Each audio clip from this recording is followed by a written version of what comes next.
voters is to make sure that they have all the information as to transparency and disclosure of the people that are giving the money and the people that are receiving the money. You can draw your conclusions from that. I will be the first to tell you, I think it's obscene, the amount of money that is in campaigns. I mean, you have to spend as much time campaigning as you do policy making. And I don't think our founders ever intended for that to happen. And the other thing is, you know, you got consultants out there. Everybody wants to be a political consultant. You know, my biggest concern is that someone who is going to be voting next year. Yes. Good. Someone who's going to be voting next year. My biggest concern is that will my vote weigh the same as someone who is contributing millions of dollars to a certain campaign, any campaign?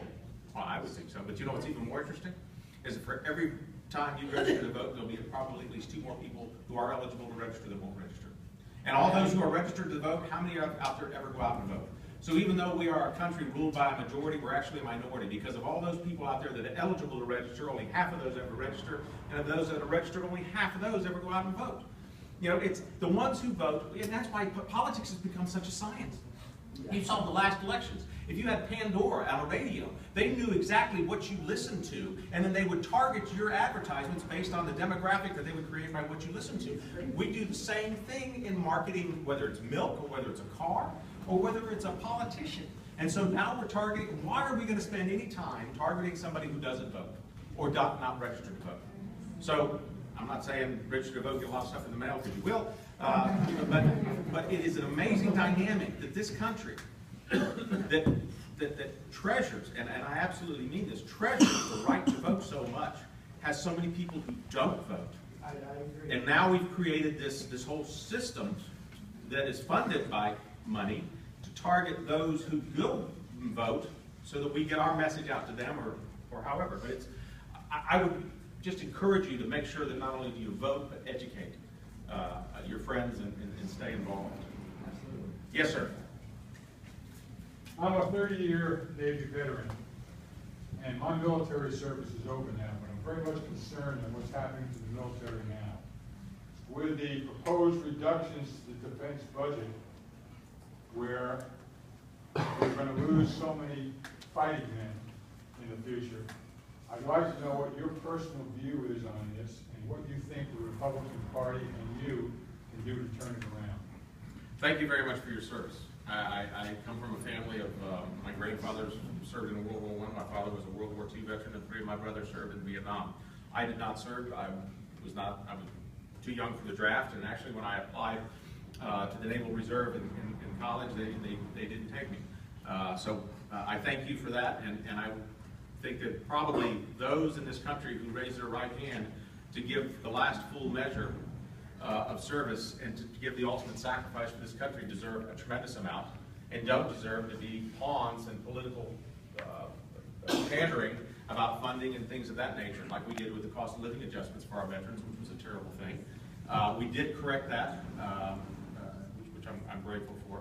But just recently I held a meeting here in Tampa with some non-commissioned officer vets, some officer vets, on their concerns. And their biggest concern is, 1, we're not supporting our military like we should, our active duty military. 2, we're not allowing for the reassimilation and retraining of those that are coming back from Iraq and Afghanistan. And 3, that healthcare has been a debacle for many of them because they can't get their appointments. And in regard to their disability ratings, they just lose their files. And it has been bad. I think that my party is trying to do more to make sure that we don't have these problems. Our Department of Defense budget has been cut. You will see that the President wants to cut our budget even more so that our military is at pre-World War II levels. And with what you see going on in the Ukraine right now, I think it's a terrible thing.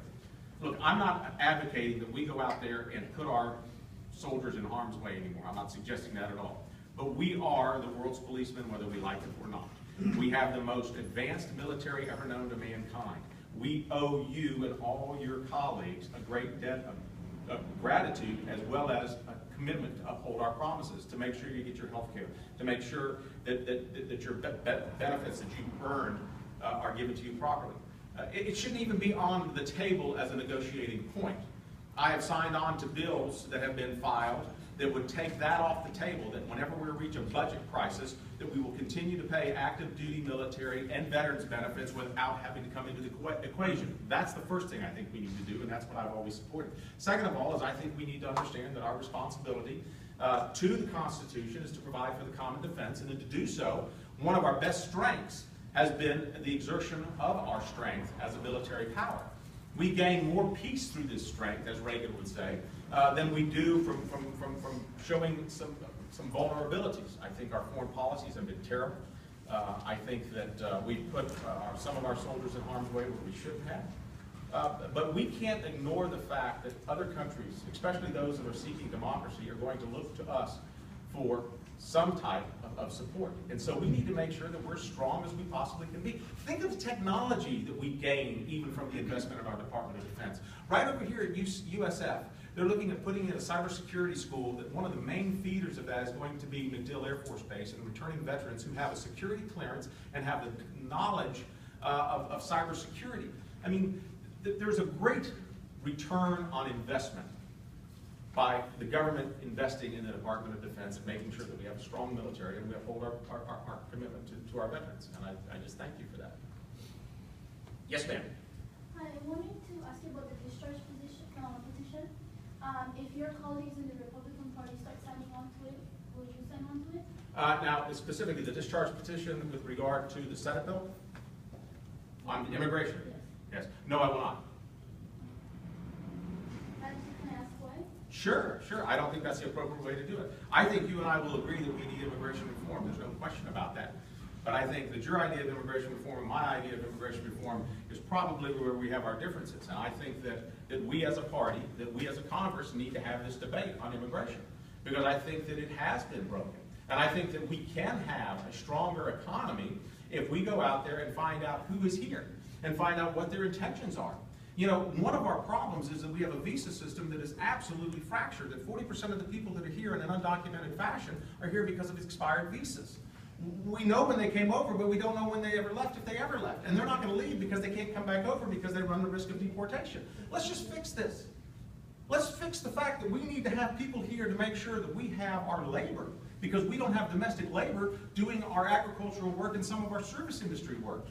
You know, if we take care of these little things, we'll find out that a lot of those that are here that shouldn't be here because they should have either left with an expired visa or came across the border illegally, aren't here for citizenship.